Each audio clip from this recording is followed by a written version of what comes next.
besoin du peu que je trouve à donner, tout l'amour que mes yeux n'ont pas su te montrer.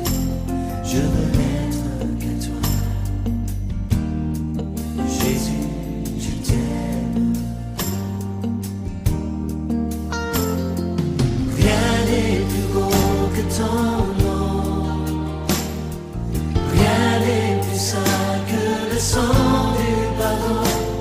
Je veux n'être qu'à toi. Jésus m'envoie. Je ne veux rien que vouloir te louer, adorer ton saint nom et ta fidélité. Je veux n'être qu'à toi. Jésus, je t'aime. Nous devons nous arrêter. Mais pourquoi lui, il n'est pas toujours, il a déjà dit en vérité, après il dit encore en vérité. C'est parce que quelque part, il y a une pensée cachée en bas. Il faut que nous le sachions. En vérité, je vous le dis. Pourquoi en vérité? C'est parce que simplement la vérité d'hier, c'est la vérité qui est aujourd'hui. La vérité qui était dans l'ombre, c'est la vérité qui est en train de parler en ce moment. C'est pourquoi il dit en vérité, je vous le dis. Alors, il dit en vérité, je vous le dis. Celui qui n'entre pas par la porte dans la bergerie, mais qui y monte par ailleurs, est un voleur et un brigand. Pourquoi? Parce que le berger qui appartient les brebis, normalement ne peut pas passer autre si ce n'est que par la porte. Parce que celui qui passe par la fenêtre, par ailleurs, ce n'est pas le véritable berger. Ce n'est pas le bon berger. C'est pourquoi ici on parle du bon berger. Donc si quelqu'un passe outre de la porte, il n'est pas le bon berger. Le bon berger, c'est celui qui passe par la porte. La Bible dit qu'il y a même un potier qui est là, un portier qui lui ouvre. Donc, ici, la Bible nous fait comprendre qu'il y a une bergerie et il y a les brebis qui sont à l'intérieur. Maintenant, le berger, le bon berger, lui, il vient par la porte. Celui qui n'entre pas par la porte de la bergerie et qui monte par ailleurs est un voleur, un brigand. Mais celui qui entre par la porte est le berger des brebis. Donc, en fait, la preuve même sine qua non que le propriétaire des brebis, c'est celui qui rentre par la porte. C'est comme lorsque un père de famille, vous arrivez chez vous dans votre maison. Vraiment, vous ne pouvez pas passer une autre place si vous mettez par la porte. Pourquoi? Parce que même quand vous allez toquer, ceux qui sont à l'intérieur vont écouter la voix. Ça c'est le patron, ça c'est le pasteur, ça c'est le berger, ça c'est le maître qui est là. Or, s'il commence à cogner par la fenêtre, c'est suspect. Les gens vont dire, non, le berger n'agit jamais comme ça. Là. Non, là, il y a quelque chose qui n'y va pas.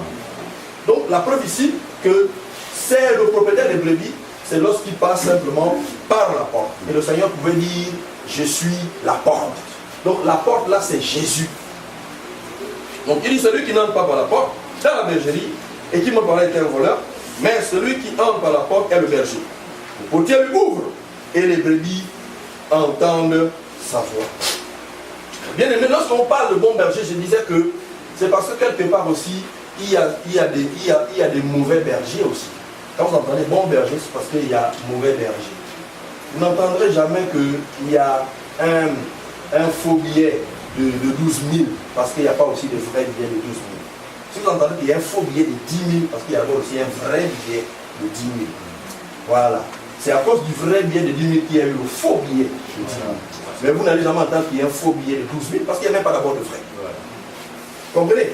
Donc, si on parle de bons bergers, c'est parce qu'il y a des faux bergers. Le Seigneur ici sait qu'il y a des faux bergers qui sont là. Et nous allons le voir. Alors, prenons Ézéchiel chapitre 34, premier verset en descendant. Ézéchiel chapitre 34 à partir du premier verset. Mettez également la page pour ceux qui ne sont pas accoutumés. Ézéchiel. Page 857. Ézéchiel 34, verset 1. Oui. À combien? En descendant, la parole de l'Éternel me fut adressée en ces mots. Oui. Fils de l'homme, prophétise contre les pasteurs d'Israël. Oui. Prophétise et dis-leur, au pasteur, ainsi parle le Seigneur l'Éternel. Oui. Malheur aux pasteurs d'Israël qui se paissent eux-mêmes. Malheur aux pasteurs d'Israël qui se paissent eux-mêmes. Donc, bien-aimés dans le Seigneur, nous comprenons que donc, le rôle du pasteur, c'est de paître les brebis. Et non lui-même. Et non lui-même. Donc, le pasteur n'a pas pour rôle de se paître lui-même, mais le pasteur a pour rôle de paître les brebis. Paître les brebis, c'est-à-dire nourrir les brebis, c'est-à-dire donner la vie aux brebis. Et non lui-même se nourrir. Là, c'est le prophète Ézéchiel qui annonce ces choses. Il prophétise contre ces pasteurs-là qui se paissent eux-mêmes. Bien aimé dans le Seigneur, l'Ecclésiaste a dit qu'il n'y a rien de nouveau sous le soleil. C'est que nous voyons là, ça a existé depuis. C'est pourquoi nous pouvons constater aujourd'hui ces faux pasteurs, ces faux bergers qui aujourd'hui font quoi? Ils se paissent eux-mêmes. Ils se paissent eux-mêmes, c'est-à-dire ils se nourrissent eux-mêmes. Et ça là, nous sommes, et au vu aussi de tous, ce sont ceux-là qui sont qualifiés comme étant, n'est-ce pas, des faux pasteurs, des faux bergers. Oui, mon frère, continue. Les pasteurs ne devaient-ils pas paître le troupeau? Les pasteurs ne devaient-ils pas paître le troupeau? Donc, vous voyez que voilà le rôle que Dieu a assigné aux pasteurs. C'est de paître le troupeau. C'est de paître le troupeau et non de se paître eux-mêmes. Mais regardez comment eux ils se comportent aujourd'hui dans ces soi-disant églises de réveil. Comment eux-mêmes ils sont, comment je veux dire, ils sont nantis, ils sont bien, ils sont véhiculés, ils vivent bien avec leurs enfants, les enfants apprennent dans des écoles, des grandes écoles. Mais cependant les brebis sont là, les brebis meurent de faim, les brebis ont besoin d'être soutenus, rien du tout, mais eux, ils s'occupent d'eux-mêmes. Ils s'occupent d'eux-mêmes. Ce sont eux qui sont qualifiés comme étant n'est-ce pas, des faux pasteurs, des faux bergers. Oui, frère. Vous avez mangé la graisse. Vous avez été Là, Ézéchiel est en train de prophétiser sur les faux prophètes, sur les faux pasteurs. Il dit, vous avez mangé la graisse. Oui. Vous avez été vêtus avec la laine. Oui. Vous avez tué ce qui était gras. Vous n'avez point fait paître les brebis. Vous avez tué ce qui était gras. Alors, regardez comment ils se comportent également dans ces milieux dits religieux, ecclésiastiques aujourd'hui. Une personne, c'est-à-dire qu'ils ont même comme un service de renseignement dans ces soi-disant églises. Quelqu'un qui arrive, si la personne a une bonne situation financière, c'est fini, on commence à envoyer des gens vers la personne pour mener des enquêtes qui travaillent, il fait quoi? Si on voit que tu as une bonne situation, c'est fini. Eh bien, qu'est-ce qui se passe? On va même commencer par t'établir. Alors que tu n'as même pas la peine. Alors que tu ne connais même rien en ce qui concerne la parole de Dieu. Mais tout de suite, on commence à t'établir, on te dit, non, tu es ancien. Mais ancien selon la parole de Dieu, c'est quelqu'un qui connaît la parole de Dieu. Mais un ancien qui n'a aucune connaissance de la parole de Dieu, non, ce n'est pas un ancien. En fait, c'est simplement parce qu'ils veulent vous assujettir pour pouvoir manger, pour pouvoir se paître eux-mêmes. Parce qu'ils veulent manger. Mais en vous mangeant, ils vous tuent. Ils ne vous tuent pas parce qu'ils ne vous donnent pas ce qui est nécessaire pour votre vie. Parce que le berger donne ce qui est nécessaire pour la vie des brebis. Pourquoi? Parce qu'il se met en peine des brebis. C'est ça le bon berger. Or, eux, qu'est-ce qu'ils font? Alors oui, frère, continue. Ils tuent la graisse. Au verset 4, oui. Vous n'avez pas fortifié celle qui était faible. Alors, vous n'avez pas fortifié celle qui était faible. Donc, bien aimé dans le Seigneur, pendant que le berger est avec les brebis, donc parmi les brebis, il y a des brebis qui sont faibles également. Même comme nous sommes là, la Bible dit que les forts soutiennent les faibles. Parmi nous, il y a il y en a qui sont forts, il y en a qui sont faibles. Alors, les bergers ont pour rôle déjà de identifier toutes celles qui sont faibles. Vous voyez? Voici le rôle du berger. Il doit identifier déjà toutes celles qui sont faibles. Pour pouvoir faire quoi? Pour pouvoir leur apporter le soutien nécessaire. Pour pouvoir veiller, n'est-ce pas, à la bonne croissance de ces brebis. Oui, frère, continue. Vous n'avez pas fortifié celle qui était faible, oui. Guéri celle qui était malade. Donc il y a des malades également dans le troupeau. Pensez Pensez celles qui étaient blessées. Pensez ceux qui étaient blessés. Vous n'avez pas ramené celles qui s'égaraient. Oui. Cherchez celles qui étaient perdues, mais vous les avez dominées avec violence et avec dureté. Vous les avez dominés avec violence et avec dureté. Alors, Elle, oui, frère Anton, d'abord là. Alors, nous comprenons que les brebis n'appartiennent pas à un individu. Les brebis ne sont pas pour quelqu'un, pour que nous puissions, ou les bergers puissent dominer sur eux, comme le prophète est en train de décrire aujourd'hui. Les dominer, non, ce n'est pas ça. Ce n'est pas ça. Le berger n'a pas pour rôle de dominer. Dominer, c'est-à-dire écraser sur les brebis, non. Par contre, le berger se soucie, il se soucie de ses brebis. Oui, frère, continue. elles se sont dispersées Oui. parce qu'elles n'avaient point de pasteur. Voilà. Elles sont devenues la proie de toutes les bêtes des champs. Elles se sont dispersées. Elles se sont dispersées, oui. Donc, oui, oui. Tu as quel niveau là? Verset 6. Oui. Mon troupeau est errant. Oui, non, frère, arrêtons-nous là, c'est bon. Arrêtons-nous là. Donc, le rôle du bon berger, c'est d'identifier dans le troupeau des faibles, celles qui sont blessées, celles qui ont besoin du soutien, celles qui ont besoin d'être guéries, celles qui ont besoin d'accompagnement. Voici le rôle du bon berger.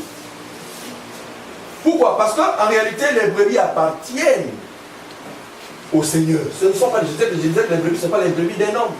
Comme aujourd'hui, ils prennent maintenant les brebis, ils prennent maintenant les fidèles comme si c'était leur sujet.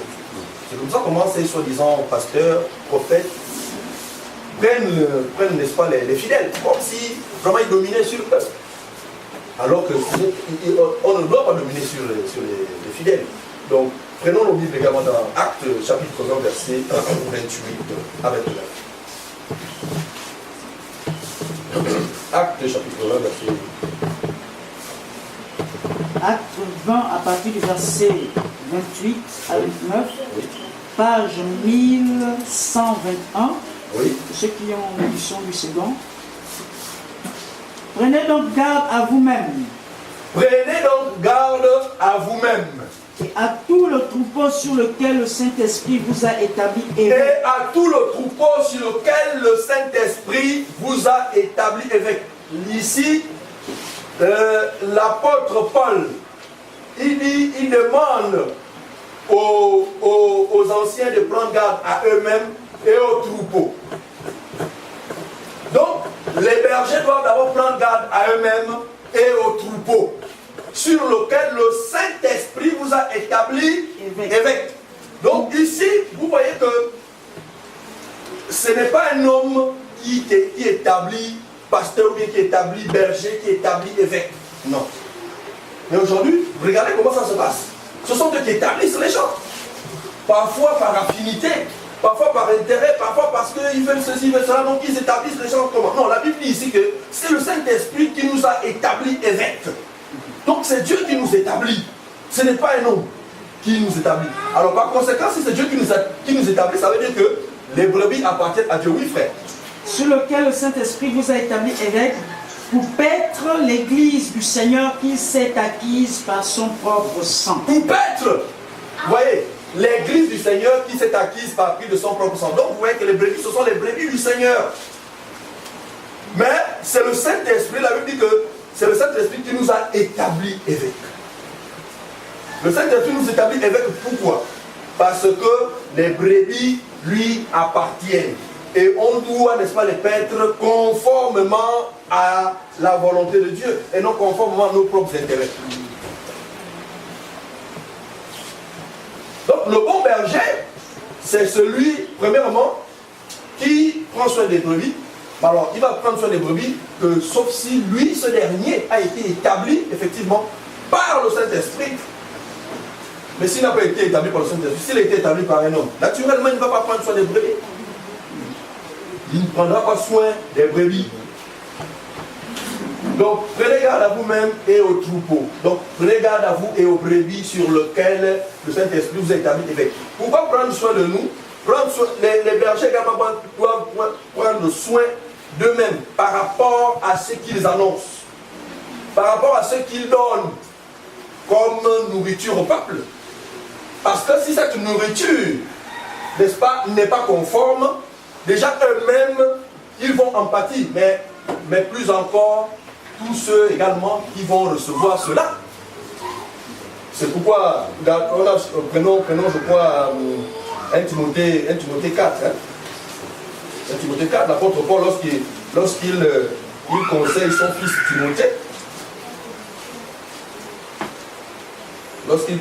fils Timothée, l'apôtre Paul, 1 Timothée 4, verset 16, oui. 1 Timothée chapitre 4 verset 16. Oui. Il est écrit. Veille sur toi-même et sur ton enseignement. Voilà Timothée, voilà l'apôtre Paul qui conseille Timothée, un jeune pasteur. Parce que Timothée devait rentrer dans le ministère, il devait commencer à exercer. Mais l'apôtre Paul lui donne les conseils, il dit, veille sur toi-même. Donc le berger également doit veiller sur lui-même. Parce que s'il ne veille pas sur lui-même, comment il va veiller sur lui-même? Donc il faut que le bon berger veille également sur cette vie. C'est pourquoi nous disons que lorsque nous nous tenons ici par la grâce de Dieu, ce que nous disons, ce que nous annonçons, nous-mêmes également, nous sommes concernés par tout ce que nous disons. Parce que si tout ce que nous disons n'est pas conforme à la volonté de Dieu, les premières victimes, c'est d'abord nous-mêmes. Voilà. Nous sommes d'abord nous-mêmes les premières victimes. Et tous ceux qui vont nous écouter vont également en pâtir. Donc l'apôtre Paul est en train d'exhorter le jeune pasteur Timothée qui va commencer à exercer son ministère. Il dit, veille sur toi-même, oui frère, continue. Et sur ton enseignement. Et sur ton enseignement. Donc veille sur toi-même et sur ton enseignement. Donc sur la qualité de la nourriture que tu donnes. Parce que la qualité de la nourriture que tu donnes aux brebis est susceptible normalement de donner la vie. Maintenant si ça ne donne plus la vie, ça va devenir un danger, non seulement pour les brebis, mais également pour toi-même. C'est pourquoi l'apôtre Paul exhorte Timothée qui est un jeune pasteur aujourd'hui. Pourquoi? Parce que lui-même, il a été engendré par le Seigneur. Nous avons vu comment le Seigneur a visité l'apôtre Paul. Donc il ne peut que donner, n'est-ce pas, des conseils qui sont légitimes, n'est-ce pas, au ministère que le jeune pasteur va exercer. Donc il dit, veille sur toi-même. Oui, frère. Persévère dans ces choses. Persévère dans ces choses. Car en agissant ainsi, tu te sauveras toi-même et tu sauveras tous ceux qui t'écoutent. Vous comprenez?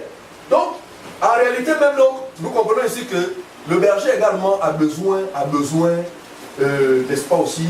En fait, en réalité, tout ce que le berger fait, c'est aussi pour lui-même aussi. Nous avons vu l'histoire, nous avons vu dans l'arche de Noé. La Bible dit que Dieu devait détruire le monde parce que, à cause, n'est-ce pas, de la dureté du cœur de l'homme. La Bible dit que le cœur de l'homme se portait chaque jour uniquement vers le mal. Maintenant, Dieu a décidé qu'il va détruire. Mais sauf que, il a fait grâce à une personne au nom de Noé. Mais ce que nous devons aussi savoir, c'est que lorsque la Bible déclare que le cœur de l'homme se portait chaque jour uniquement vers le mal, Noé aussi était un homme qui vivait à cette époque, c'est-à-dire le cœur de Noé également aussi se portait uniquement vers le mal. Je disais que la différence qu'il a fait entre, n'est-ce pas, les gens de cette époque et Noé, c'était simplement la grâce qu'il avait reçue. Parce que la Bible dit que Noé trouva grâce. Vous voyez combien la grâce, n'est-ce pas, nous donne un statut particulier. Donc Noé a trouvé grâce. Et lorsque Noé a trouvé grâce, la Bible dit qu'il fut automatiquement justifié. Donc nous ne sommes pas justifiés par rapport à nos œuvres, ça nous le savons, mais nous sommes justifiés parce que nous avons cru, n'est-ce pas, en l'œuvre que Jésus-Christ a manifestée à la croix. Mais je suis sidéré aujourd'hui de voir des soi-disant évangéliques aujourd'hui qui se disent c'est des évangéliques, mais qui ne croient pas au pardon des péchés. Qui pensent toujours qu'ils sont toujours des pécheurs. Mais il dit que c'est un évangéliste. Oui. Je suis sidéré, j'étais dépassé lorsque j'ai vu ça. Je dis vraiment, mon frère, tu es évangéliste, mais tu demandes encore pardon des péchés. Ah, tu es un évangéliste. Mais finalement, Jésus-Christ, quels a été les résultats, les retombées de la croix?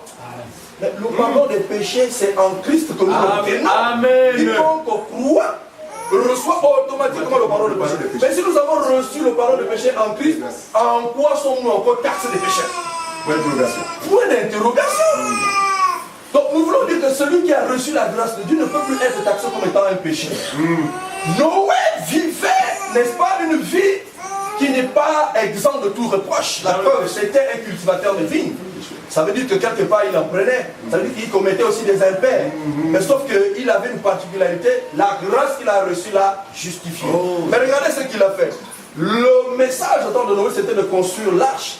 Noé a construit l'arche. Dès qu'il a construit l'arche, tous ceux qui étaient prédestinés, n'est-ce pas, à entrer dans l'arche sont entrés dans l'arche. La famille de Noé. La famille de Noé. Mais bien aimé, si Noé lui-même n'est entré pas dans l'arche, il devait périr. Très bien. Non, mais pourtant, Noé était comme étant le berger. C'est lui que Dieu avait donné les recommandations.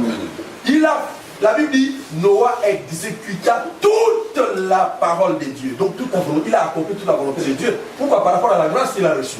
Et lorsqu'il a fait ça, dès que ceux qui avaient été prédestinés étaient rentrés, ben Noé également aussi était rentré dans l'arche. Donc, vous comprenez que le bon berger ici, établi conformément à la volonté de Dieu, c'est-à-dire établi par le Saint-Esprit. Parce que la Bible dit que prenez garde à vous et au troupeau sur lequel le Saint-Esprit vous a établi évêque pour paître les brebis du Seigneur. Donc si nous sommes évangélistes, si nous sommes pasteurs, nous ne sommes pas pasteurs parce que c'est un homme qui aura versé sur nous l'huile d'olive, disant que c'est l'huile d'onction. C'est une hérésie. Oui. Mais nous sommes établis par le Seigneur lui-même. Il dit que prenez garde à vous et au troupeau sur lequel le Saint-Esprit vous a établi évêque. C'est Dieu qui nous établit. Oui. Alors si Dieu nous établit, bien aimés, on ne peut pas aller à l'encontre. Nous sommes obligés, nous sommes conditionnés. Et nous allons, n'est-ce pas, le voir un peu plus tard. Un peu plus tard. Donc, en tant que berger, établi par le Seigneur, nous avons également le devoir, parce que c'est ce que l'apôtre Paul dit à Timothée, de veiller sur nous-mêmes, sur ce que nous enseignons. Parce que ce que nous enseignons est censé apporter la vie. Mais ce que nous enseignons n'émane pas de nous. Pourquoi? Parce que nous ne sommes pas auto-proclamés pasteurs, ou bergers, ou anciens. Mais nous avons été établis par le Seigneur lui-même. Pourquoi? Parce que nous avons cru en l'œuvre que le Seigneur a accomplie. C'est en cela que le Seigneur, par rapport à ça, nous établit. Donc voilà, comme je disais par la grâce de Dieu au début, que nous avons besoin vraiment de toujours nous asseoir pour pouvoir nous exhorter les uns et les autres. Parce que c'est en cela qu'il y a la croissance. Et quand il y a la croissance, le Seigneur lui-même, il établit des personnes qu'il voit qui sont déjà aguerries par rapport au service. Il dit que la moisson elle est grande, mais les ouvriers sont peu.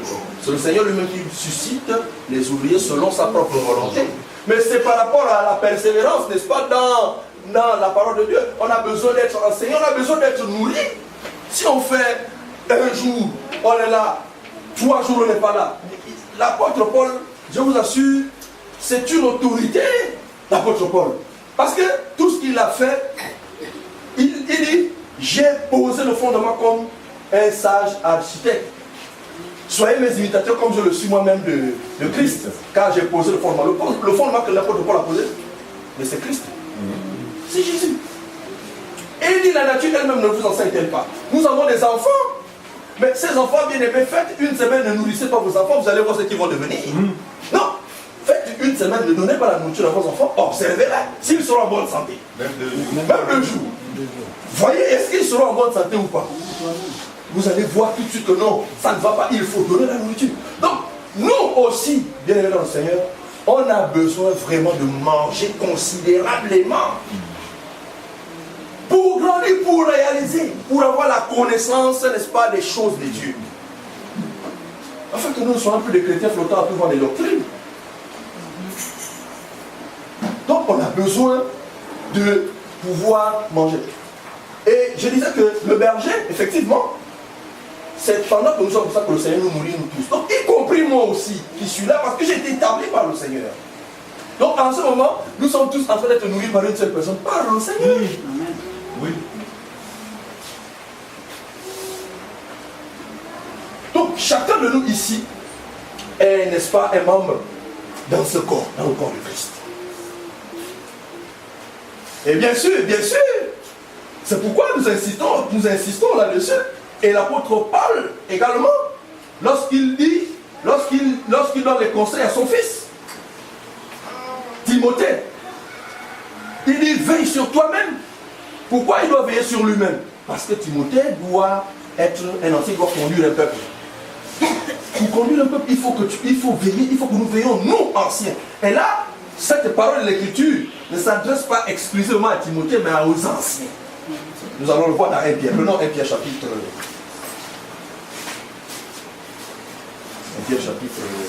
5.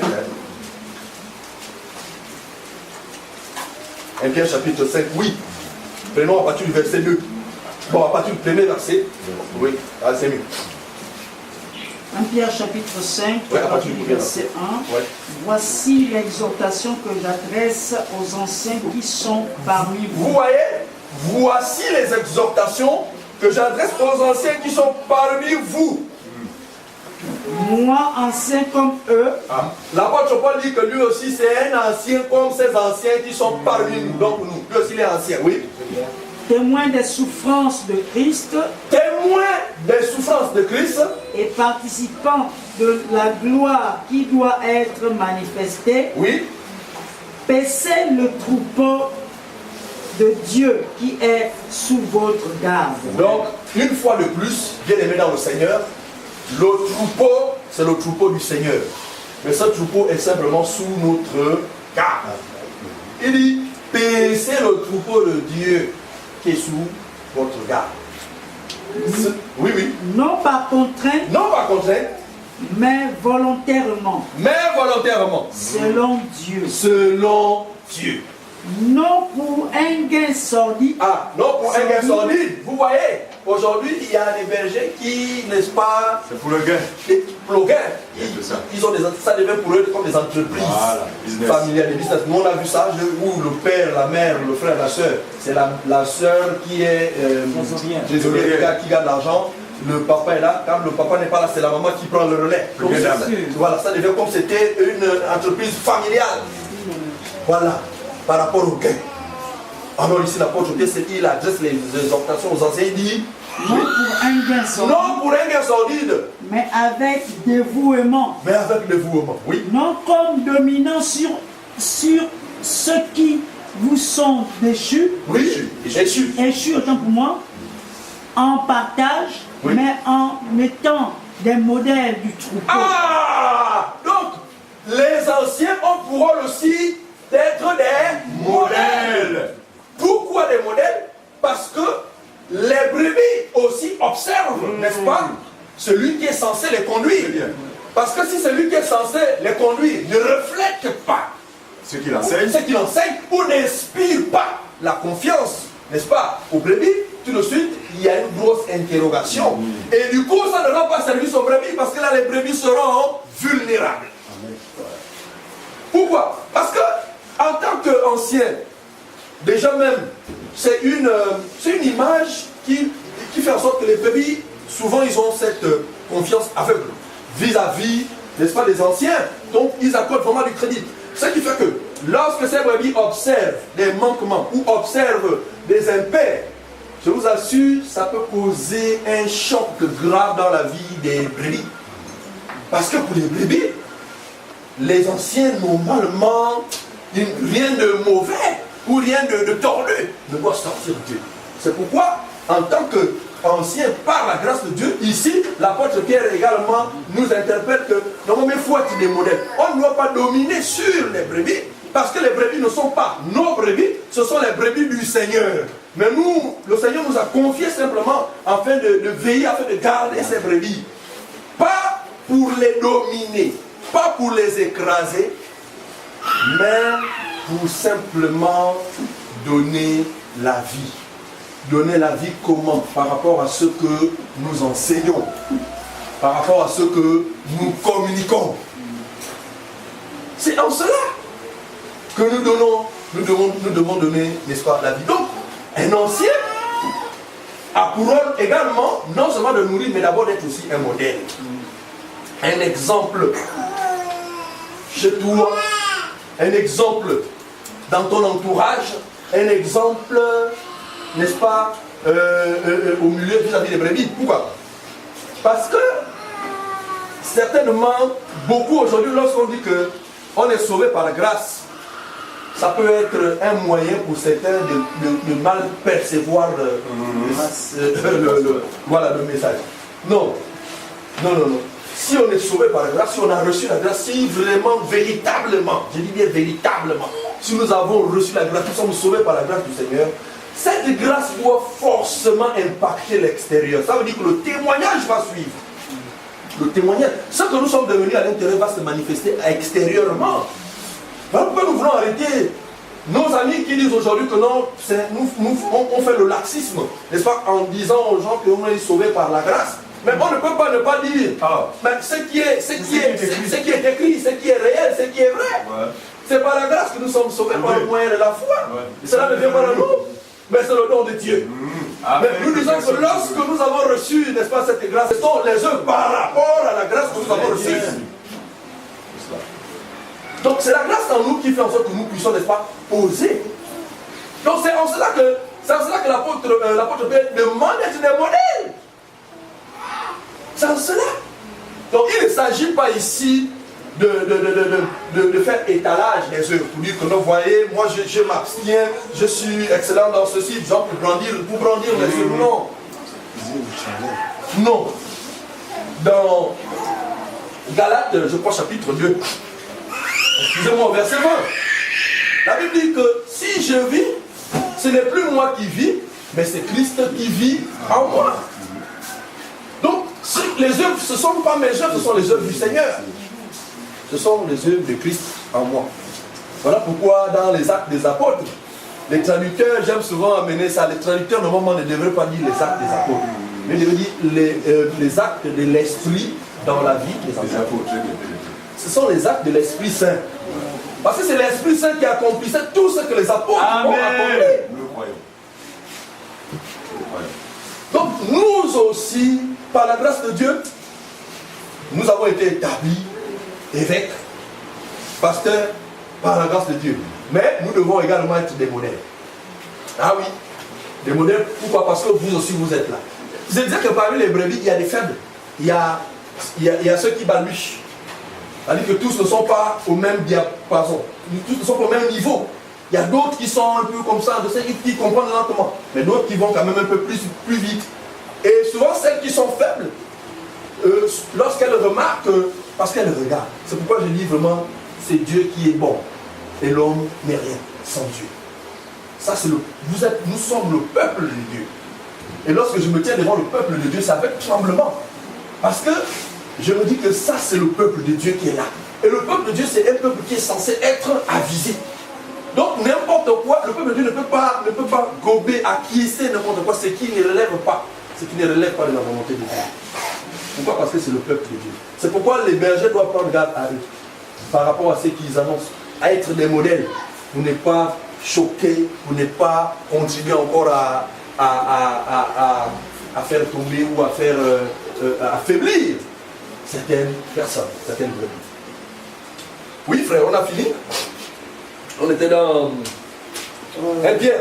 1 Pierre, au verset 4. Oui. Et lorsque le souverain pasteur paraîtra. Oui, non, attends, frère, avant de prendre. Oui, vas-y, continue. Et laisse continuer par. Et lorsque le souverain pasteur paraîtra, oui, vous obtiendrez la couronne voilà, incorruptible de. Voilà. Donc, bien aimé, le souverain pasteur ici, c'est Jésus-Christ qui est le souverain pasteur.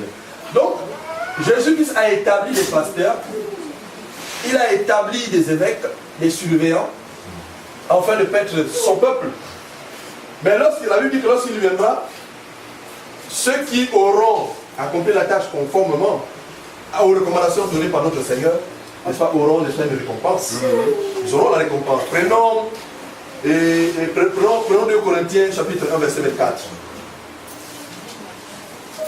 Même le verset 4 de 5 là. De 1 Pierre. Oui. Et lorsque le souverain pasteur paraîtra, oui, vous obtiendrez la couronne incorruptible de la gloire. Ah, donc lorsque le souverain pasteur, qui est le Seigneur Jésus-Christ, apparaîtra, viendra, nous allons obtenir ça, la couronne incorruptible de la gloire. Vous voyez combien il est important, combien il est important de suivre la règle de doctrine, de suivre, de mettre vraiment tous ces conseils-là en pratique. Voilà. Donc, prenons, oui, je disais 2 Corinthiens, chapitre 1, verset 24. 2 Corinthiens, chapitre 1, verset 24. Page 1168.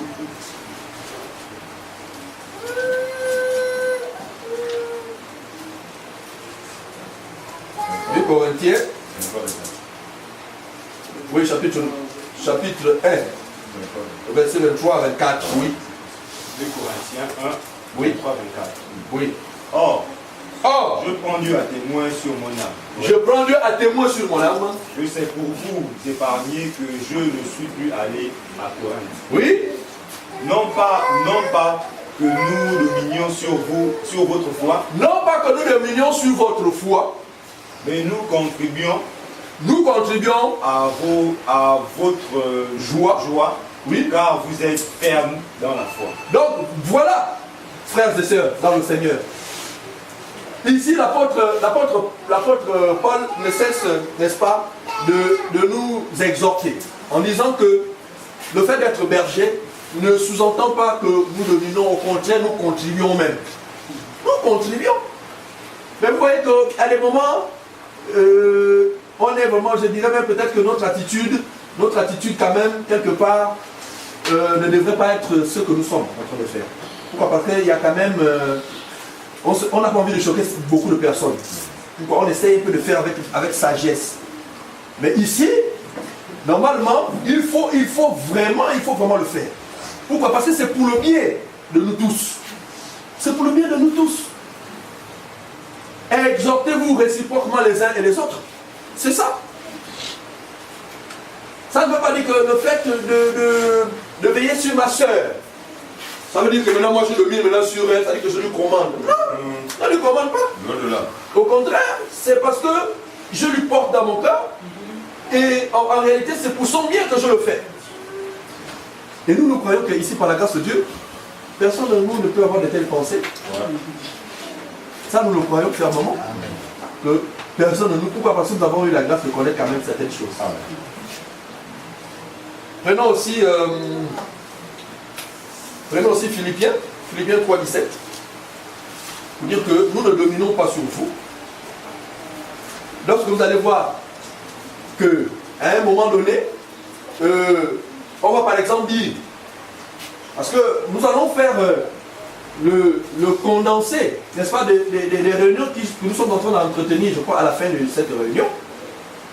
Mais nous disons que à un moment donné, le berger qui conduit le troupeau a souvent quoi à la main? Il a un bâton. Le bâton là, c'est pour faire quoi? Parce que vous savez, les brebis, lorsque les brebis sont conduits, il y a certaines brebis qui veulent sortir. Mais donc lui tape pour les ramener. En fait, c'est ça. Or ici aussi, je pense qu'il faut que nous arrivons aussi à cela. Pourquoi? Vous savez, bien aimé dans le Seigneur, pour que Israël obtienne la délivrance lorsqu'ils étaient en captivité en Égypte, malgré les miracles qui avaient été opérés par Moïse, Israël n'avait pas eu la délivrance par rapport à ces miracles. Mais Israël avait obtenu la délivrance lorsqu'ils ont mangé l'agneau dans son entièreté. Donc la délivrance vient lorsqu'on mange l'agneau dans l'entièreté. Si on mange une partie, et qu'on laisse l'autre partie, la délivrance ne peut pas venir. C'est pourquoi ici, nous voulons aussi vraiment manger l'agneau dans son entièreté, dans tous ses compartiments. Donc ne vous étonnez pas à un moment donné quand on va dire par exemple, tel, bon, vous allez vous occuper des chaises, vous allez... Non, il ne faut pas croire qu'on domine sur vous, c'est pas le moyen de dominer sur vous, c'est pour ramener les choses, c'est la bienséance. Parce que quand nous sommes arrivés ici, nous avons trouvé les chaises ici, nous sommes assis, mais qui a posé ça? Est-ce qu'on a posé la question? Non, on n'a pas posé, on est confortablement assis, ça c'est bien, et on ne s'en plaint pas. Mais au moins la bienséance, avant de partir, quand même, prenons les chaises qui seront dérangées, pourquoi pas balayer, remettre de l'ordre. Ça là, vraiment, je crois que ça doit être en nous. Mais si on voit que ça ne suit pas, on sera obligé de vous le dire. Donc, et nous pensons que vous n'allez pas recevoir ça comme si pensant que nous dominons sur vous. Non, loin de là. Mais c'est tout simplement le bien de tous. Et nous disons que, effectivement, le berger a ce devoir d'exemplarité, c'est-à-dire qu'il doit être un exemple pour pouvoir impulser aussi une dynamique. Et le frère pouvait le dire, je crois, la semaine passée, que, effectivement, on peut constater aussi la nonchalance ou le manque d'engouement dans la vie de certaines personnes, peut-être aussi par rapport au berger que nous sommes. Donc il faut que nous aussi nous le voyons pour pouvoir impulser cette dynamique aussi à vous. Parce que les nouvelles personnes, quand elles arrivent par exemple, elles voient que ceux qui sont considérés comme étant des anciens ne sont pas là. Ils manquent par exemple aux réunions. Ce n'est pas normal. Vous voyez, quelque part, ce sont des anciens, moi je vais, en tout cas c'est déjà les anciens. Vous voyez que l'exemple n'est pas bien. Voilà. L'exemple n'est pas bien. Mais si les nouvelles personnes qui arrivent aujourd'hui constatent que les anciens sont là, c'est un exemple déjà. Donc, même si la personne ne vient pas, mais au moins vraiment il a un exemple devant lui, battant, qui va l'amener, qui va amener la personne aussi. Ça va l'encourager. Ça va l'encourager à venir. Donc, en tant que guide ou je dirais berger, on a ce devoir-là d'être un exemple. Donc, c'est enfin aussi d'impulser cette dynamique au niveau également des frères et des sœurs. Voilà. Donc, on a pris, je disais Philippiens, on a pris Philippiens. Non, Philippiens chapitre 3, verset 17. Oui. Il est écrit. Soyez tous mes imitateurs. Soyez tous mes imitateurs. Ça, c'est l'apôtre Paul. Frère. Oui. Et portez les regards sur ceux qui marchent selon le modèle que vous avez en nous. Écoutez. Soyez tous mes imitateurs. Oui. Lorsque l'apôtre Paul dit soyez tous mes imitateurs, il ne demande pas de l'imiter, lui, l'apôtre Paul, en tant que Saul. Non, parce que lui, il a imité Christ. C'est pourquoi il dit soyez mes imitateurs. Parce que l'apôtre Paul, lui, il n'a pas imité notre personne, il a imité Christ. Amen. Alors, soyez mes imitateurs, oui, frère. Et portez les regards sur ceux qui marchent selon le modèle que vous avez en nous. Sur ceux qui marchent selon le modèle. Vous voyez? Le modèle que vous avez en nous. Donc, vous devez toujours avoir les regards vers ces personnes-là. C'est vraiment, je vous assure, c'est hyper important. C'est hyper important. Parce que même celui ou bien celle qui est à côté de toi, qui a des problèmes, qui est faible, qui a des problèmes par exemple d'épauler, toi qui es un frère, qui est quand même considéré, parce que si tu as 1 an, 2 ans, tu as l'expérience, tu as déjà quand même reçu quelque chose. Mais c'est toi qui es censé encourager ce jeune frère, cette jeune soeur qui vient à peine d'arriver. Pour cela, tu dois avoir les regards fixés vers, n'est-ce pas, les modèles, pour que toi-même aussi tu sois un modèle. Je dis souvent que lorsque nous avons reçu la grâce de Dieu, lorsque nous appelle les chrétiens, c'est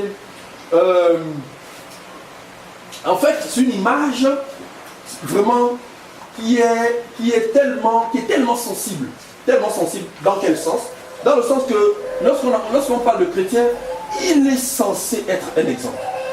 Lorsqu'on voit quelqu'un qui est chrétien commettre un impair, regardez comment la chose est souvent perçue, vous-même, vous le savez, par rapport à quelqu'un qui est habitué à poser ce genre d'acte. Il y a vraiment une grande différence. C'est-à-dire que la personne qui est habituée, lui, on ne s'appesantit pas sur lui, c'est bon, il est comme ça. Mais celui qui a l'étiquette des chrétiens, mais il est brandi. Donc même dans nos lieux de travail, vous voyez bien dans nos quartiers, dans notre entourage, quand on sait que ça c'est un chrétien, ça c'est une chrétienne, les gens vous regardent. On vous observe. Parce que vous avez une identité particulière. Et par rapport à ça, vous deviez être un exemple. Voilà. Vous devez être un exemple parce que si vous n'êtes pas un exemple, même les personnes qui sont présentes dans votre quartier, qui veulent également goûter à ce que vous avez goûté, qui veulent avoir part également, qui veulent écouter la parole de Dieu. Mais je vous assure, vous n'avez, par rapport à votre comportement, vous pouvez amener les gens simplement à venir chercher à écouter la parole de Dieu par rapport à votre comportement, sans pour autant ouvrir la bouche. Oui. Mais par rapport au comportement, vous amenez les gens à pouvoir vouloir aimer la parole, à vouloir écouter l'évangile. à vouloir écouter l'évangile. C'est hyper important, je vous assure, bien évidemment. C'est hyper important. C'est valable pour chacun de nous. Anciens, brebis, nous tous nous sommes concernés par cette écriture, par cet évangile. L'exemple, nous devons être un exemple pour nos frères. C'est ce qui va faire en sorte que nos jeunes frères aujourd'hui, nos jeunes sœurs qui ont l'amour de la parole, mais manque d'expérience, puissent compter sur notre expérience pour pouvoir s'approcher. Pour pouvoir s'approcher. On a besoin de cela. On a besoin de cela. Oui, vraiment fini Philippiens. Oui. Ok. 1 Timothée, chapitre 4, au verset 12. 1 Timothée, chapitre 4, au verset 12. 1 Timothée chapitre 4, verset 12, page 1207. Que personne ne méprise ta jeunesse, Oui. mais sois un modèle pour les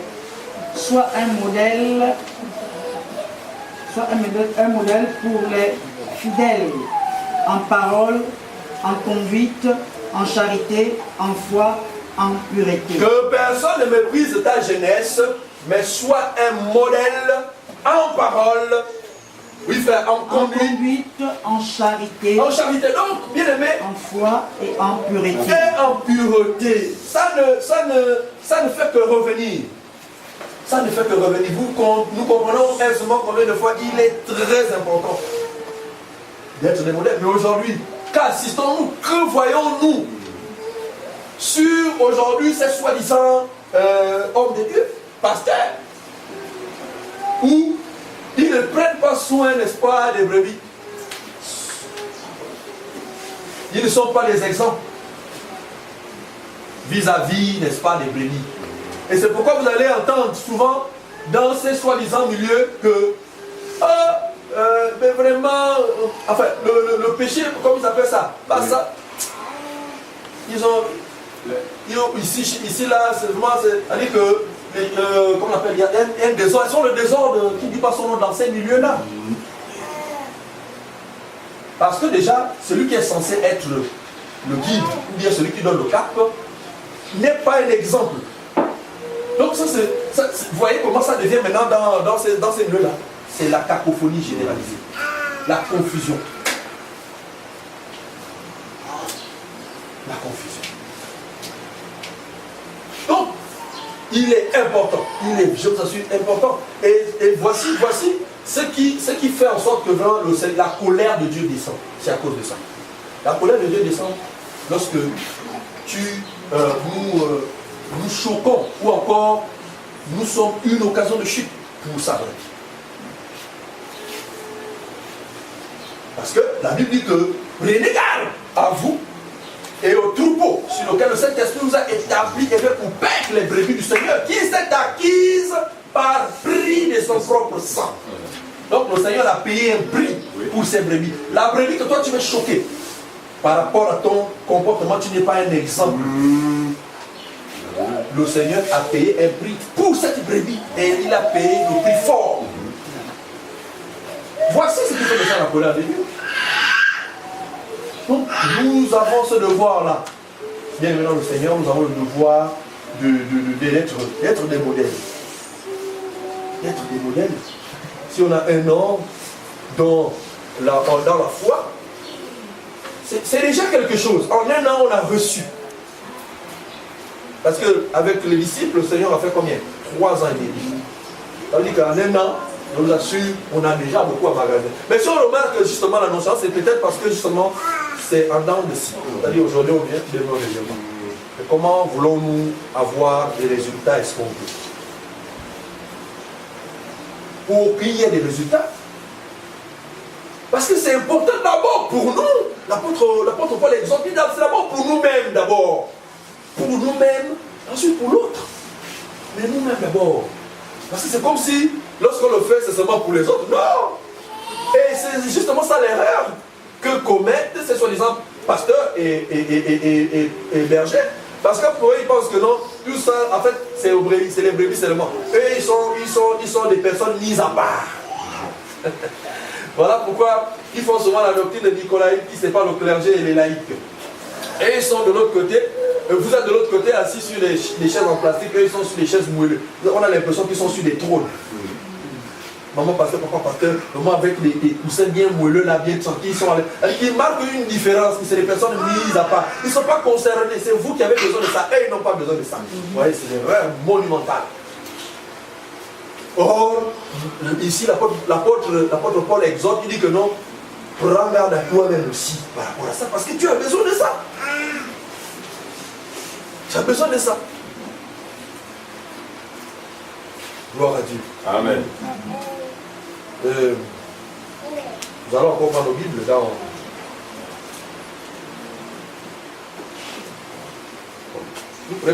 Prenons titre 2.7. Titre 2.7. Tite, chapitre 2, verset 7. Oui. 6-7. 6. Ouais, 6-7. Oui. Exhorte de même les jeunes gens à être modérés, Oui. te montrant toi-même à tous égards un modèle de bonnes œuvres et donnant un enseignement pur et digne. Voilà.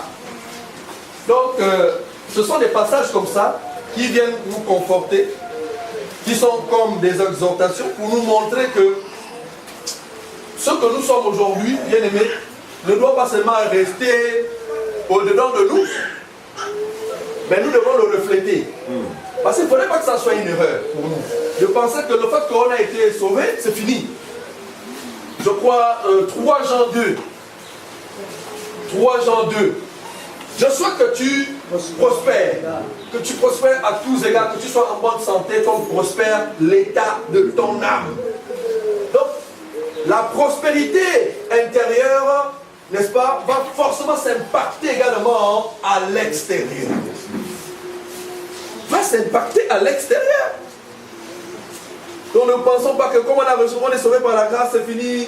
Bon, allez, je reste là chez moi, mais chez toi. Or, c'est lorsqu'on est ensemble que le Seigneur déverse encore ses mystères. Mais comment veux-tu arriver à maturité si tu n'es pas dans le troupeau? Parce qu'il faut être dans le troupeau pour pouvoir être nourri véritablement, pour pouvoir grandir. Gloire à Dieu. Amen. Prenons Ézéchiel. Ézéchiel 34, verset 11.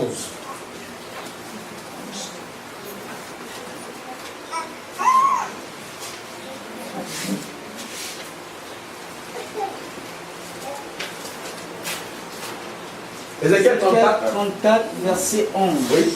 Quittez la page également. Page 858. Ézéchiel 34, verset 11 jusqu'à 14. 34, verset 11. Jusqu'à 14. Ainsi parle le Seigneur l'Éternel. Car ainsi parle le Seigneur l'Éternel. Voici, j'aurai soin moi-même de mes brebis. Voici, j'aurai soin moi-même de mes brebis. Et j'en ferai la revue. Et j'en ferai la revue. Donc, bien aimé dans le Seigneur, nous comprenons par là que, une fois de plus, c'est le Seigneur lui-même maintenant, comme je disais, qui prend soin de ses brebis que nous sommes. Parce que nous sommes tous les brebis du Seigneur. Amen. Nous sommes tous les brebis du Seigneur. Et ici, le Seigneur dit que lui-même, désormais, il va prendre soin et il va faire quoi? J'en ferai la revue. Oui, frère, continue. Comme un pasteur inspecte son troupeau, Oui. quand il est au milieu de ses brebis, Oui. et passe, Oui. ainsi je ferai la revue Oui. de mes brebis et je les recueillerai de tous les milieux où elles ont été dispersées. Et je les recueillerai de tous les lieux où elles ont été dispersées.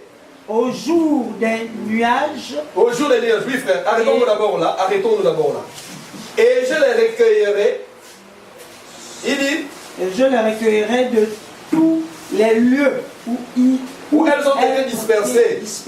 Au jour des nuages et de l'obscurité.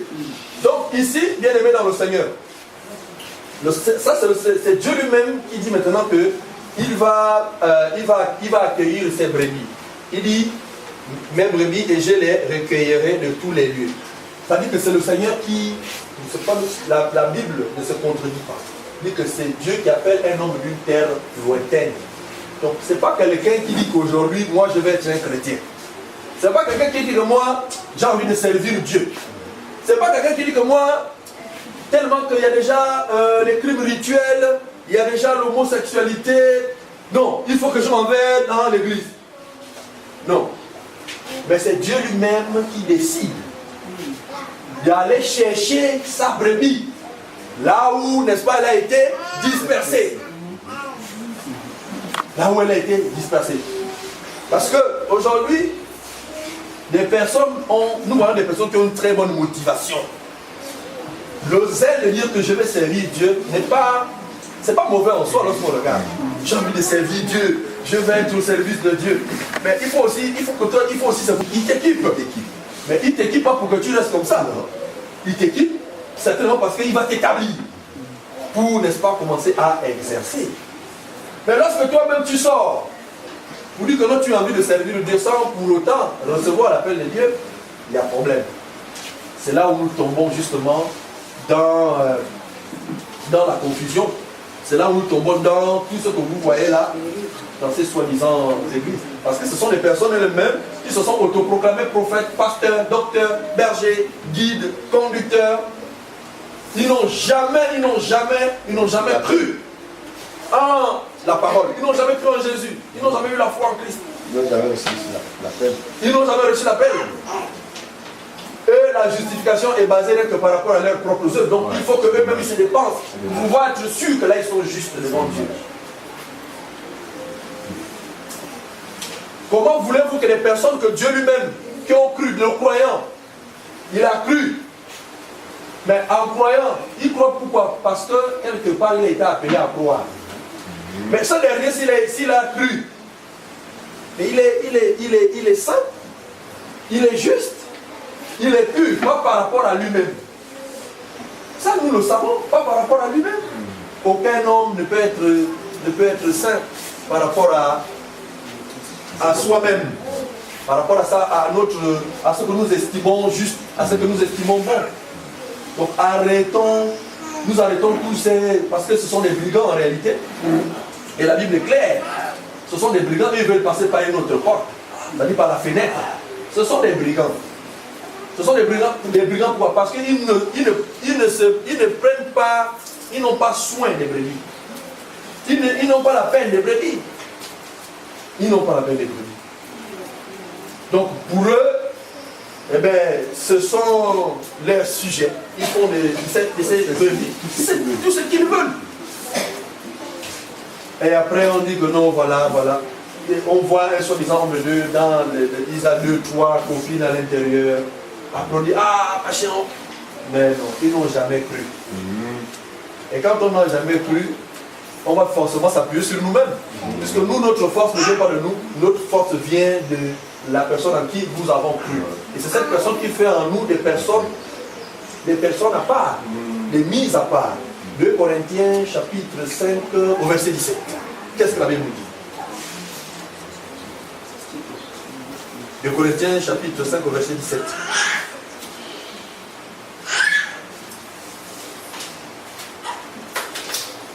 2 Corinthiens chapitre 5 à partir du verset 17. Oui. Si quelqu'un est en Christ, Si quelqu'un est en Christ, il est une nouvelle créature. il est une nouvelle créature. Les choses anciennes sont passées, Les choses anciennes sont passées. voici toutes choses sont devenues nouvelles. Voici toutes choses sont devenues nouvelles. Donc en Christ, nous ne sommes plus les mêmes personnes. En Christ, notre statut a changé. Autrefois, sans Christ, nous étions considérés comme étant des personnes impures, comme étant des personnes qui ne sont pas propres vis-à-vis de la volonté de Dieu. Malgré que chacun de nous essaie de faire des efforts pensant que tout ce que nous faisons était bon, était juste. Non. Bien aimé dans le Seigneur, celui qui n'a pas reçu la grâce de Dieu en lui, il conçut des besoins, il fait tout ce qu'il veut. La Bible le considère comme étant un brigand. Vous voyez, ça peut choquer. Parce que les gens n'ont pas justement la bonne définition de ce qu'on appelle le péché. Pour eux, le péché, c'est voler, mentir, enfin, tout ce qu'on connaît, tous ces affaires. C'est pas ça le péché. Voler, mentir et le reste, ce n'est que le fruit du péché. Et lorsque nous allons dans la Bible, dans 1 Jean 3, 4, la Bible est claire. Le péché, la loi, c'est la transgression. Le péché est la transgression de la loi. Voilà. Ça, c'est la définition claire du péché. Mais comment aujourd'hui vous voulez que nous qui avons cru en Christ, nous soyons encore considérés comme étant des pécheurs, puisque nous ne sommes plus liés à cette loi. Christ nous a affranchis de la loi, de la mort et de la mort. Donc nous sommes libres à l'égard de cette loi qui nous retenait toujours dans le péché. Parce que nous avons cru pas par rapport à nos propres œuvres. Par rapport à nous-mêmes, nous ne sommes rien. Notre force vient dans le fait que nous avons reçu la grâce de Dieu. Oui. C'est en cela que nous sommes justifiés.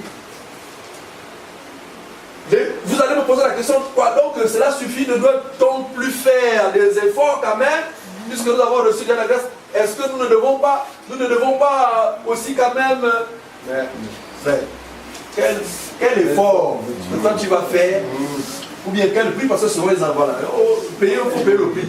C'est quel prix qu'ils peuvent payer, qui peut dépasser le prix que Jésus a payé. Quel effort que toi tu peux faire, dépassant l'effort que le Seigneur a lui enduré. Quel effort!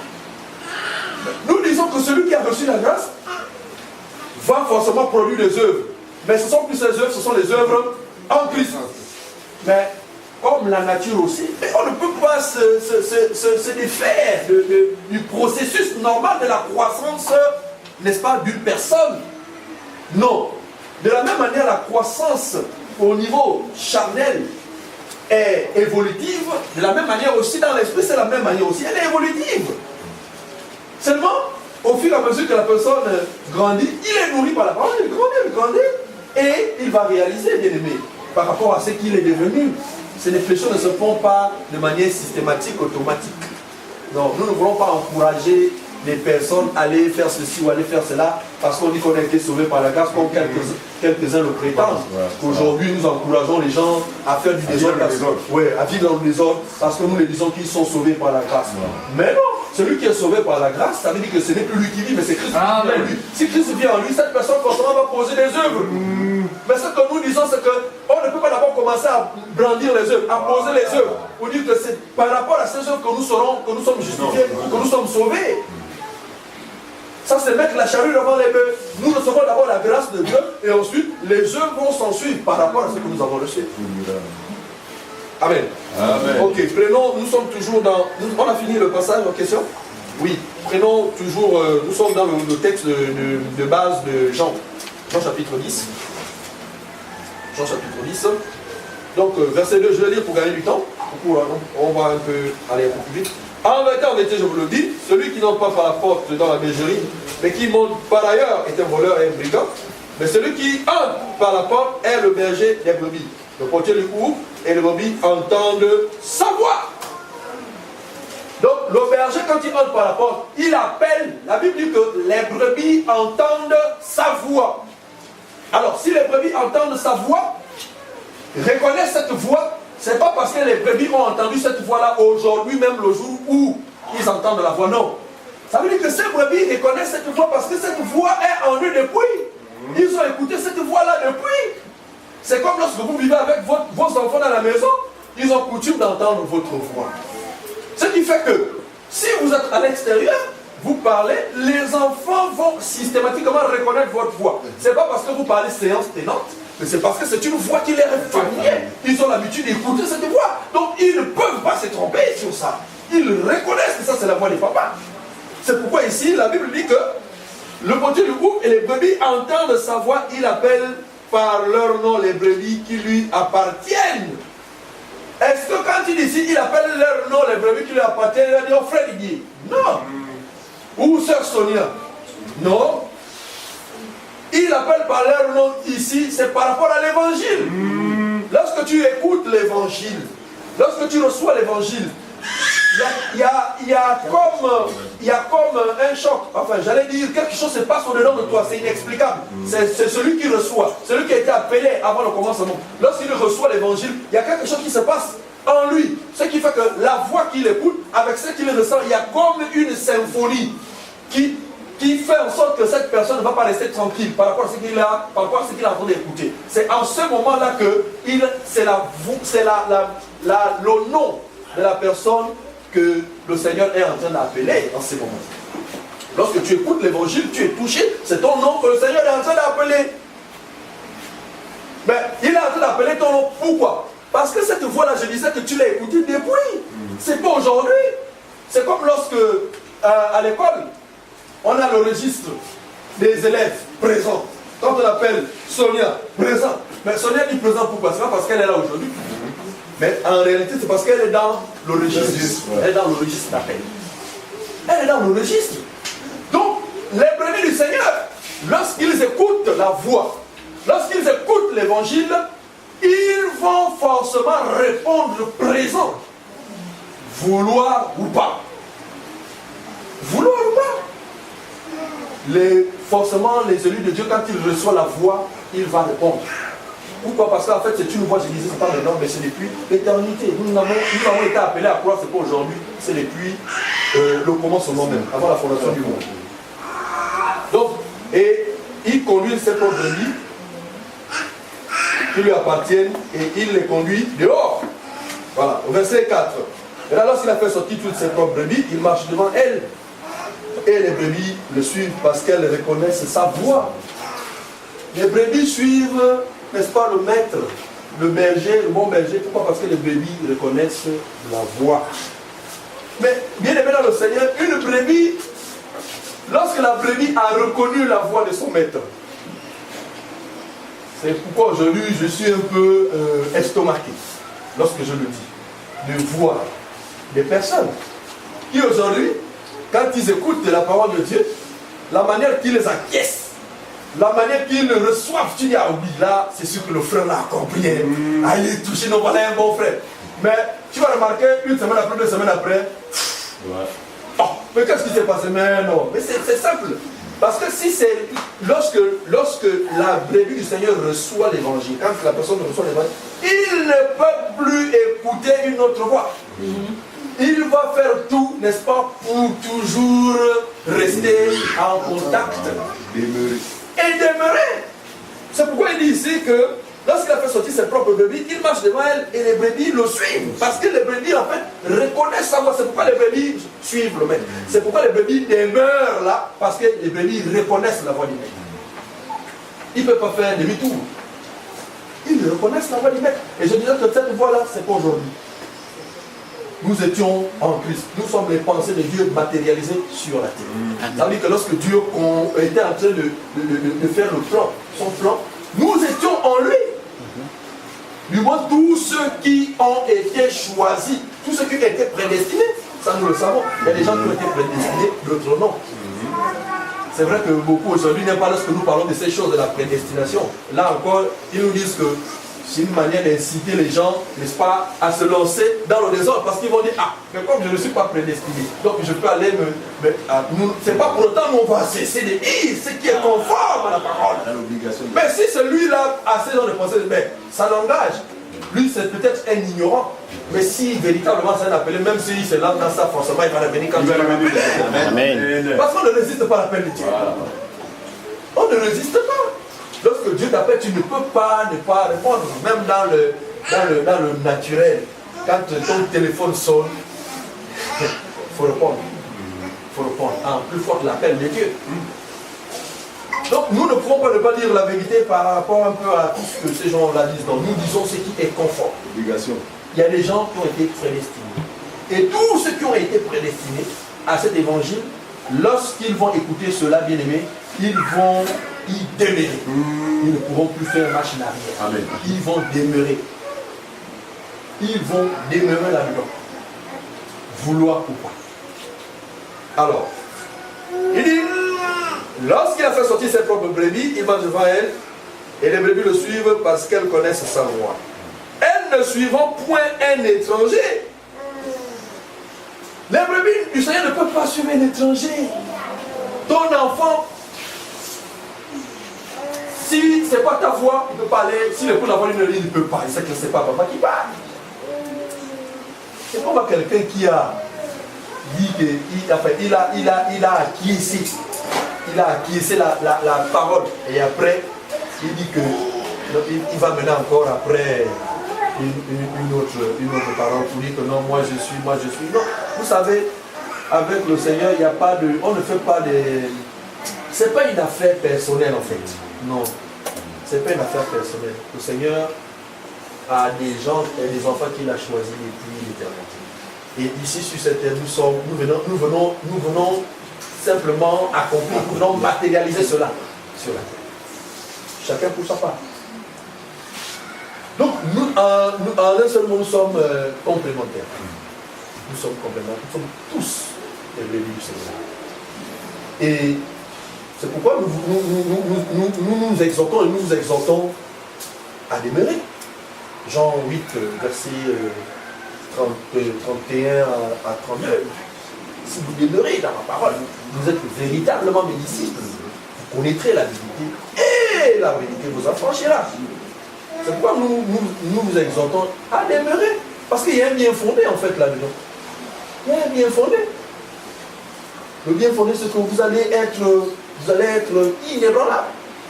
Dans le sens où vous êtes capable de défendre la saine doctrine. Par rapport un peu à tout ce qui se passe aujourd'hui. Vous voyez vous-même.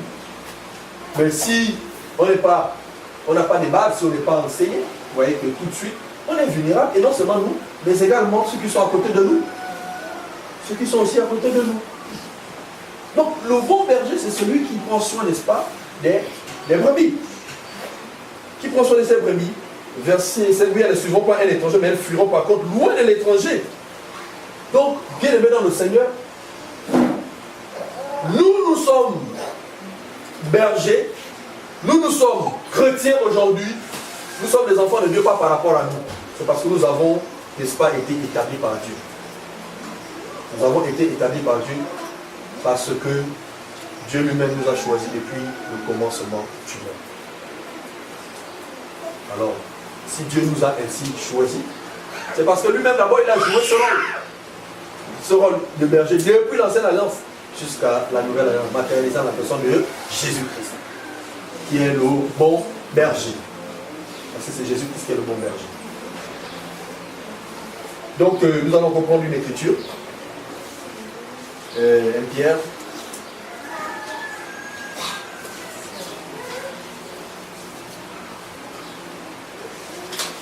Non, prenons, au lieu de 1 Pierre, prenons Hébreu d'abord. Hébreu chapitre 13, verset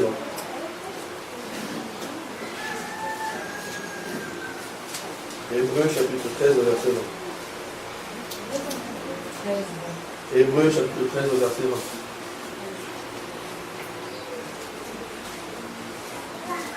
1. Hébreu chapitre 13, verset 20, page 1229. Que le Dieu de paix, qui a ramené d'entre les morts le grand pasteur des brebis, par le sang d'une alliance éternelle, notre Seigneur Jésus-Christ. Voilà. Verset 21, bien. Oui, non, c'est bon. Vous rendre Oui, capable. oui, continue. Verset 21. Voilà. Vous rendre capable de toute bonne œuvre pour l'accomplissement de sa volonté, et fasse en vous ce qui lui est agréable, par Jésus-Christ, auquel soit la gloire au siècle des siècles. Amen. Amen. Pour une bonne compréhension, reprends-moi encore ce passage. Hébreu 13. Hébreu 13, à partir du verset 20. Oui. Que le Dieu de paix, qui a ramené d'entre les morts, le grand pasteur. Le grand pasteur. Vous voyez que le grand pasteur, c'est Jésus. Oui. C'est lui le grand pasteur. C'est pourquoi la Bible dit qu'il a fait les uns comme prophètes, pasteurs, évangéliques, apôtres. Donc le vrai, le grand, c'est Jésus lui-même. C'est lui le grand pasteur. Mais Il a fait, n'est-ce pas, de nous des apôtres. Donc c'est pourquoi, oui frère, continue. Le grand pasteur des brebis, Oui. par le sang d'une alliance éternelle, notre Seigneur Jésus-Christ, Oui. vous rend Vous êtes capable capable. de toute bonne œuvre. Ah, donc c'est le grand pasteur qui nous rend capable. Oui, de toute bonne œuvre. Oui. Pour l'accomplissement de sa volonté, et fasse en vous ce qui lui est agréable, par Jésus-Christ, auquel soit la gloire au siècle des siècles. Amen. Amen. Donc, notre capacité, bien aimé dans le Seigneur, vient de Dieu. Si aujourd'hui nous sommes capables de faire quelque chose, cela n'émane pas de nous, mais c'est Dieu. Philippiens chapitre 2 au verset 13. Si on peut le lire aussi rapidement. Philippiens chapitre 2 au verset 13. Rapidement. On a presque fini. Philippiens chapitre 2 à partir du verset 13. Oui. Page 1192. Oui. Car c'est Dieu qui produit en vous le vouloir et le faire selon son bon plaisir. Car c'est Dieu qui produit en vous le vouloir et le faire. La capacité et la volonté, c'est Dieu qui met ça en nous. C'est pas que ça vient de nous aujourd'hui, que oh, voilà, c'est moi qui suis. Parce que lorsqu'on parle du Seigneur même, on doit même parler en termes de c'est moi. Le moi en fait n'existe plus. Hein? Puisque le moi a été crucifié. Ouais. L'apôtre Paul l'a dit lorsqu'il dit que ce n'est plus moi. Donc il apparaît le moi. On doit lui dire non, c'est moi. En fait, c'est Christ qui vit en moi. Donc voilà un peu ce que le Seigneur a bien voulu nous mettre à cœur de partager ce matin en ce qui concerne, n'est-ce pas, le bon berger. Donc le bon berger, ce qu'on peut retenir grosso modo, le bon berger, c'est celui qui s'occupe, n'est-ce pas, de donner la vie aux brebis.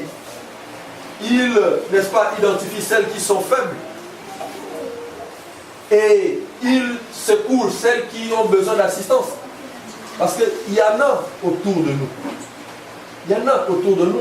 Il ne suffit pas de venir comme on est là, après qu'on finit. Bon dimanche à tous, chacun point y part. Mais tu ne sais même pas si ton frère qui est là, peut-être qu'il y a un souci, mais tu vas savoir ça comment si tu ne l'as pas abordé. C'est peut-être en l'abordant, en fâché et tout, parce que tu pourrais déceler quelque chose. Et on a besoin, n'est-ce pas, de prendre soin les uns des autres. C'est vraiment très important. Donc voilà un peu ce que le Seigneur a mis à cœur pour que ce dimanche, vraiment, nous puissions partager. Que Dieu bénisse sa parole. Amen.